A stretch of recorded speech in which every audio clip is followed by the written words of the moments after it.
This is Alex Milstein. I'm the editor-in-chief of Betting News Now, and this is Bet Ed Now, bite-sized bits of betting industry knowledge.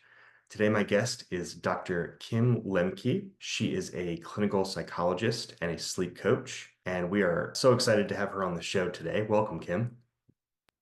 I appreciate it. Yeah, you're a really unique guest for the show. A lot of times I have manufacturers, retailers, sales reps, but you deal with sleep in a little bit of a different way than some of the retailers. So tell me just a little bit about your background, who you are, and give everybody kind of the down low on who Dr. Kim Lemke is. Thank you for having me, by the way. So, it seems like I'm super different from your industry, but at the same time, it's amazing how embedded, I guess, pardon the pun, I am in your industry right now, which I adore.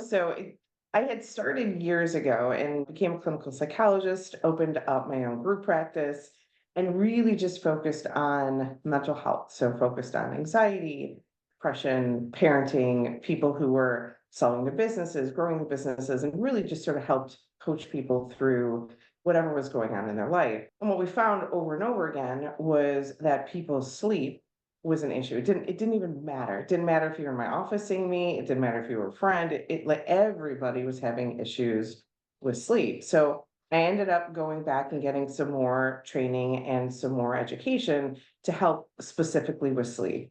And initially, it was just going to be for my practice to help myself, to help my associates and our patients. And what happened was we found that nobody could sleep. So I started to have conversations with organizations and their people weren't sleeping. And then just really started to dive into the costs for sleep. So, some of the things I look at is for sleep is you lose 7.2 hours of productivity a week with poor sleep. And so anybody dealing with sales or dealing with customer service or anything that needs to be creative in terms of marketing, right? That when you look at a 7.2 hour loss of productivity a week, that adds up. And then we started to look at the healthcare costs that companies had to pay more of. And then we started to look at turnover rates. And, we have a 49% higher turnover rate with fair and poor sleepers.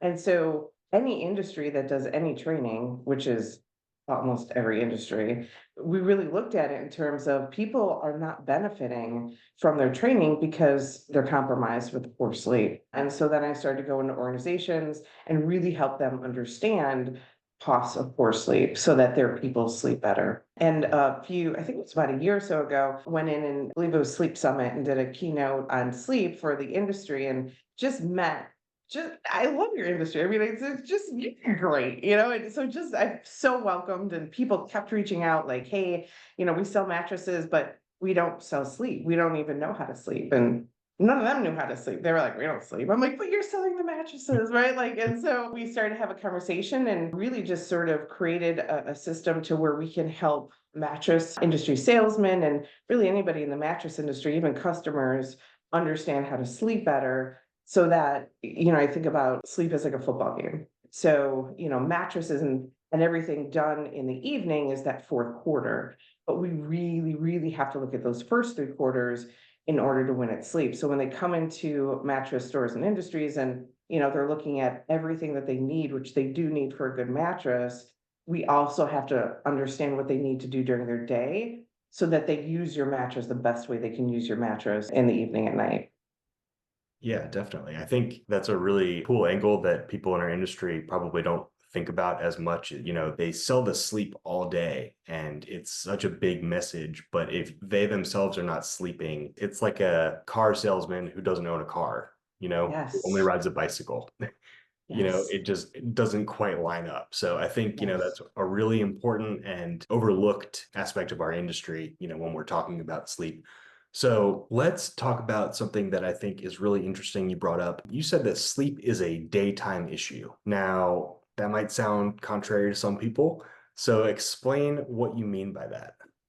Think about that football analogy again. We only have so much control over the evening hours, right? We only have so much control over sort of our mattress and over our nighttime routines. And really, what happens is sleep is a system that it's basically chemicals. And one of the things that I'm so adamant about too is like not making sleep boring, right? I feel like I have to go to so many trainings about sleep, which I love, and I'm bored out of my mind, right? So one of the things that I'm so passionate about, right, is how do we teach people how to talk about sleep with other people so that it's not boring, right? Because I don't enjoy boring. So I use this idea of a sleep balloon. And truly what sleep is throughout your day, you're building basically sleep chemicals. And I don't go through them because nobody cares and it's boring. But you're basically building these sleep chemicals, right? So you're building this balloon as, tight and taut as possible so that at night, right, you can use those sleep chemicals to get you through the night. And then you build them again. And, so every day we're animals, right? Whether we want to own it or not, right? That's how our system works, right? Is we're building sleep chemicals and we're using them. And so that's where people really have such a lack of understanding is how are they building their sleep chemicals during the day? Because if they're not, it doesn't matter what kind of mattress, it doesn't matter their nighttime routine, it doesn't matter how much lavender they got, none of it matters if they're not building that sleep balloon because it's those chemicals that get them through the day. So what I do is I tell people, how do you build those sleep chemicals, right? How do you build that sleep balloon and understand that if you focus on your days, your night is so much better and you'll sleep through the night. So that's what I really educate people on is that it's really a daytime issue. And if we're not stimulating those senses and if we're not filling that sleep balloon, we won't win at night when it comes to sleep, period. Yeah, that's super interesting. I love the science behind it. I know some people think it's boring, but funnily enough, the mattress industry, traditionally, the mattress has been the boring part and the sleep has been the interesting part. So, kind of pushing that message, I think is great to educate retailers about how sleep works and to show, their RSAs, how they can talk to the customers about how sleep works and address certain issues that they may have. And, it really all comes full circle. Yes. Well, it's a competitive edge, right? And it's Mhm. it's really that understanding and before I got into your industry, one of the things I always talk about is that I can help anybody sleep on a park bench with a newspaper covering them and it's the best night's sleep of their life, right? That doesn't do well, right, with mattress industries, right? Because it's like, oh, wait, don't tell people, people can sleep well on a park bench, right? Like, but the truth is that that's true, right? And so there's such power to me in terms of the mattress industry and sort of the sleep industry partnering on that so that the RSAs understand, right, how they can have a conversation with these people about sleep so that it's unified. It's not, nighttime versus daytime. It's truly combined. And nobody wants to buy from an exhausted, a mattress salesman. Like to your point, right? If you go in to buy a car and this person has absolutely no idea how to, use a car, you'd be like, oh, I don't know about that. Yeah. Right. So it's the same sort of thing is how do we have those conversations in an engaging way? Right. So when I talk about that idea of, the sleep balloon, I always talk about light being incredibly important. And so somebody could come into your store and you can just start the conversation with, hey, do you know the reason we don't have posters on our windows is to help you sleep at night? And they'll be like, that makes no sense. Right. And then you can educate them on it, right? Like, no, it's because of light. Right. And that's where I really go is trying to make it so easy for people to understand that really when your customers go anywhere else, they'll see the difference between your company, your sort of store, your RSAs, that they understand their pain points and sleep. And that's what I'm most passionate about is those practical, applicable strategies that salespeople can use with their people and then customers can use at home because I mean I'm a mom and I tell you like when I sleep better, I'm a better human. I'm a better mom. I feel better, right? I'm more productive. I'm kinder, right? Like and so I think sleep also makes better people and so I'm just such a fan of let's do it all. Yeah, I love it. Definitely. Okay. Well, speaking of better sleep and strategies behind that, you have a couple of strategies that can help people shut off their brain at night, which I think is, you can tell me, is probably one of the most common things that keeps people awake. Is that right? Yes. I hear it all the time, right? I hear I Yeah. can't shut my brain off at night. I wake up, the dreaded 2 a.m. hour and can't fall back asleep. Or, once I, lay down, I fall asleep and then I wake up constantly throughout the night. And the brain one is the one that people are like, there's nothing I can do about it. It's such a helpless and hopeless feeling. And it's exhausting and it's frustrating, right? And so I really try to help people understand that we can actually do things to shut off that brain, but we have to do it for bed.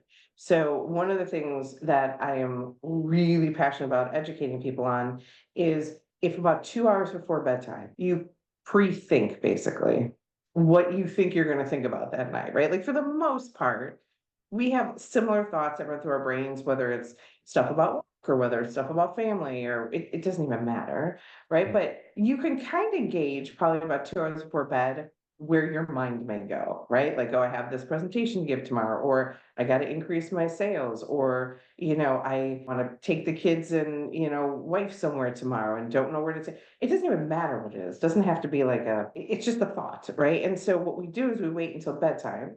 We lay in our beautifully new bought and comfortable, cozy bed, and then we decide we're going to think all about it, right? And so what I tell people to do is that's fine, right? To think about it, but I want you doing it 2 hours before bed.